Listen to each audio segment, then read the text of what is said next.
The most important thing that sort of have to impress, probably the worst period of time in the whole, from suspecting something was wrong right up until the end of treatment, the worst period for me was waiting for that diagnosis. It was those 6 to 8 weeks that I was just waiting for the next appointment, waiting for the next operation, and all these things, still not knowing 100% what was wrong. So actually, when I received the diagnosis, in some ways it was a bit of a relief at the time.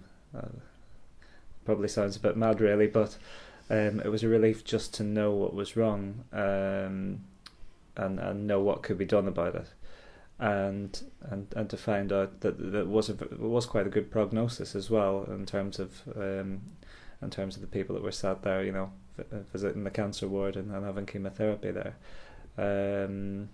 So yeah, it was in some ways a relief. Obviously, some ways, in many ways, very worrying as well, because I had all that treatment to go through. But yeah, once I knew, I was able to put it in perspective and work out what I had to do. And I did get some really good information, actually.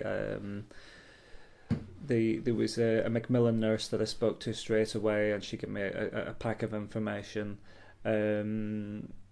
And I guess I did what everybody does these days, and went home and just got the internet open and started reading and started finding out stories from other people and what other people have went through, and just piecing information together. So Dr. Ahmad, and the other doctors, Dr. Bernard and the doctors at the hospital, give me some really good information, and I felt I knew what I was going to go through. Also, obviously, my older brother had gone through it before.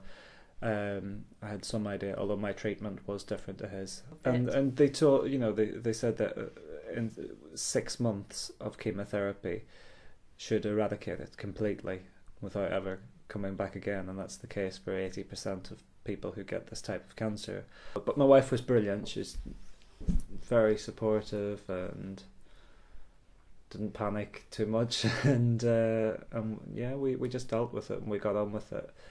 It was harder, it was harder telling my mum. She had been through it once, and I guess I'd hoped she'd never see that happening again to one of her sons, and yeah, she was, undoubtedly she was a lot more worried than me. I'm probably more worried than my wife as well, because she was close to me and could see that I was dealing with it, and she was happy with how I was dealing with it.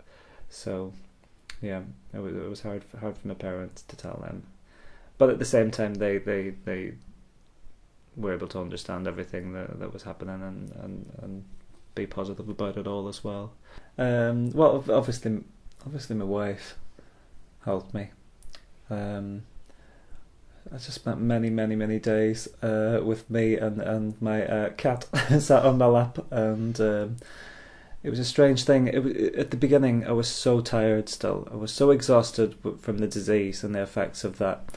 And then when chemotherapy started as well, I was absolutely exhausted all the time. So I can't really remember much about those early days. It was just going for chemotherapy and then spending the rest of the time. You've got sort of 5 or 6 days to get over the effects.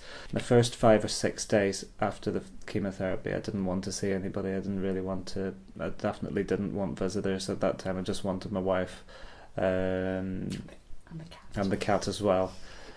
But the side effects for the first 5 or 6 days were not nice. By the weekend, symptoms were starting to ease, and we got out and we went walking, which was really brilliant. Actually, even in those days when I was feeling sick, I tried to get out and walk and get fresh air as much as possible, every day. But yeah, once the symptoms eased, it was all about me and my wife getting out and going to beautiful places together, and just going to the countryside and going for walks, and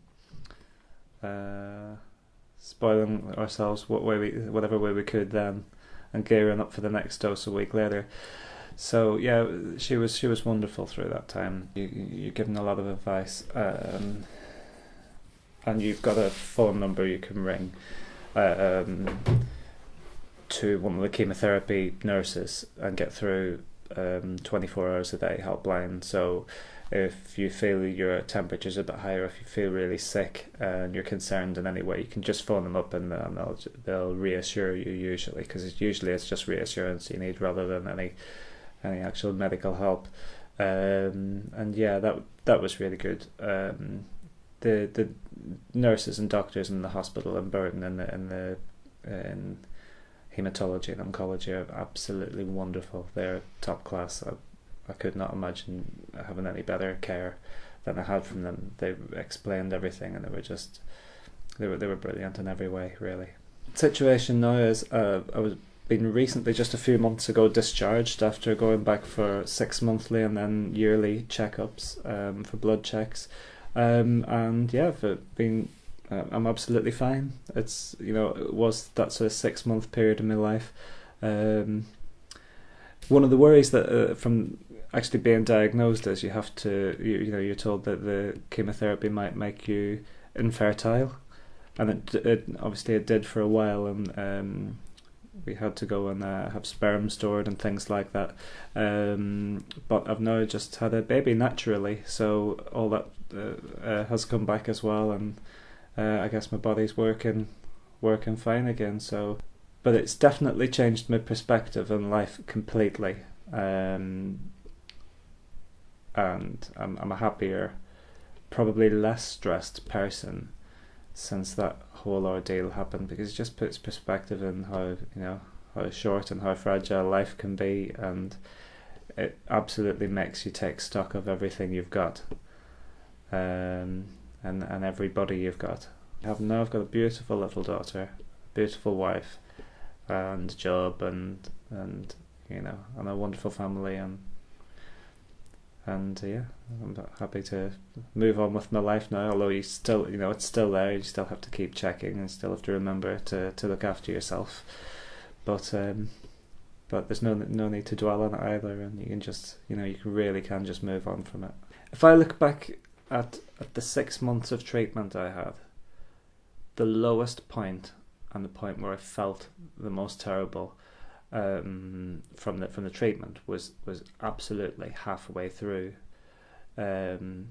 After that, even though the drugs must have been doing more and more damage to my system, I actually was feeling better with the end in sight, which makes me realise how much of it's psychological, and how much you can overcome if you get a positive frame of mind, and with such a good prognosis on this type of cancer, you should really be positive and just look forward to sort of the end of it. And as I said, just take stock of all the wonderful things you have around you in terms of family and friends, and try and keep perspective, because it's maybe 6 horrible months of your life, and it's really not nice. The chemotherapy, there's nothing nice about it.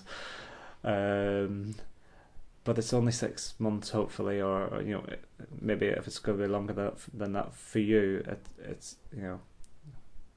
it's something that anybody can get over. It's something you can overcome. It's tolerable, and you can do it.